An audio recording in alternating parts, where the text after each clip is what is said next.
Request मैं यही करूंगा, आगे भी कुछ खबरों पर जानकारियां आपसे लेंगे। बड़ी खबर जो इस बीच निकलकर सामने आ रही है उसका रुख कर लेते हैं। पीएम मोदी के विदेश दौरे को लेकर ये जानकारी है और पीएम मोदी आज विदेश दौरे पर रवाना होंगे। 3 देशों के 4 दिन का दौरा पीएम मोदी का, और जॉर्डन, इथियोपिया और ओमान का दौरा करेंगे। 16 दिसंबर को जॉर्डन के बाद इथियोपिया के दौरे पर रहेंगे पीएम मोदी। ये बड़ी खबर जो इस बीच सामने आ रही है। पीएम मोदी का विदेश दौरा है, ये 3 देशों का दौरा पीएम मोदी करेंगे और 4 दिन में 3 देशों का दौरा पीएम मोदी का होगा। जॉर्डन, इथियोपिया, ये बड़ी खबर जो इस बीच निकलकर सामने आ रही है।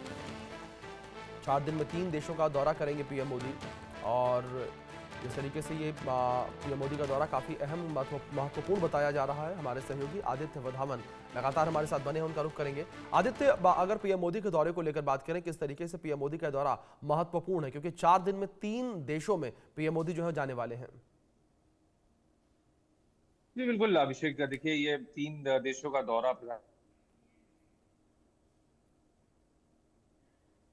वो जॉर्डन के सबसे पहले जॉर्डन रवाना हो है। अगर हम माने तो जॉर्डन में जो भारत जॉर्डन जो जॉइंट बिजनेस फोरम है वहाँ उसमें पार्टिसिपेट करेंगे। वो काफी वहाँ बिजनेस एंगेजमेंट रहने वाली है और जो वहाँ किंग है, जॉर्डन के किंग से भी मुलाकात होने वाली है। उसके बाद जो है इथियोपिया के लिए प्रधानमंत्री परसों रवाना होंगे। उसके बाद ओमान। तो कहीं ना कहीं काफी जो एक आउटरीच है, क्योंकि हम देख रहे हैं ऑलरेडी अमेरिका ने 50-30% जो है टैरिफ लगा रखे हैं भारत पर। और भारत इस समय यही प्रयास है प्रधानमंत्री नरेंद्र मोदी का कि लाइक माइंडेड जैसी कंट्रीज है उनके साथ ट्रेड रिलेशनशिप कैसा आगे बढ़ाया जाए, सिक्योरिटी के डोमेन में, चाहे डिफेंस के डोमेन में हो। तो काफी इंपॉर्टेंट महत्व ये दौरा रखता है। अभिषेक, अगर हम देखें जैम पैक्ड शेड्यूल होगा प्रधानमंत्री नरेंद्र मोदी का जॉर्डन में, इथियोपिया में, फिर ओमान में। अभी हाल ही में देखा था जब ओमान एम्बेसी में कुछ ही दिनों पहले ओमान एम्बेसी में एक इंडिया बिजनेस फोरम समिट हुआ था।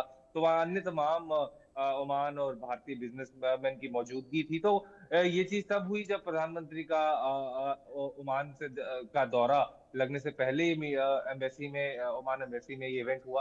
तो कहीं ना कहीं काफी ये दिखलाता है कि भारत जो है इन तीनों देशों के साथ जो है आगे ट्रेड रिलेशन में बढ़ाने, भागीदारी बनाने की सोचेगा। और डेफिनेटली अगर हम माने, ओमान के एम्बेसडर ने भी कहा कि वो देखते हैं, वो चाहते हैं कि भारत के साथ उनके रिश्ते अच्छे बने। और इस साल हमने देखा किस तरीके से भारत और ओमान के बीच में 70 साल के डिप्लोमेटिक रिलेशंस का कंप्लीशन हुआ।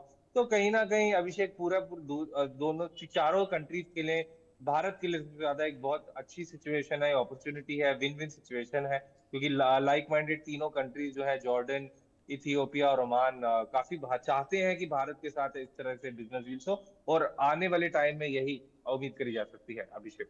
जी बिल्कुल, जाहिर तौर पर जिस तरीके से आपने जिक्र किया आदित्य, लेकिन दूसरी ओर जिस तरीके से पीएम मोदी के दौरे को लेकर बात करें, अब इस दौरान अगर हम एमओयू को लेकर बात करें या हम बात करें दोनों देशों के बीच डील को लेकर, मध्यस्थता को लेकर, किस तरीके से होती हुई नजर आ सकती है? देखिए डील काफी जो ट्रेड डील है काफी मुमकिन है भारत के साथ इन जी तीनों ही देशों की। और डिप्लोमेटिक रिलेशंस ऑलरेडी इन तीनों के साथ बहुत अच्छे हैं भारत के। तो देखने वाली बात होगी अभिषेक कि क्या क्या किन किन और डोमेन्स में जो जी है डील इन देशों के साथ होती है। ट्रेड तो पूरा पूरी संभावना है, क्या डिफेंस टेक्नोलॉजी इन डोमेन्स में भी होती है, ये एक देखने की बात रहेगी। बिल्कुल। आदित्य, इस बीच मैं आपसे रिक्वेस्ट करूंगा कि प्लीज़ आप मेरे साथ बने रहें, आगे भी कुछ खबरों पर आपसे अपडेट्स, इन्फॉर्मेशन हम लेंगे। लेकिन अब हम आगे बात करेंगे तुर्की में बने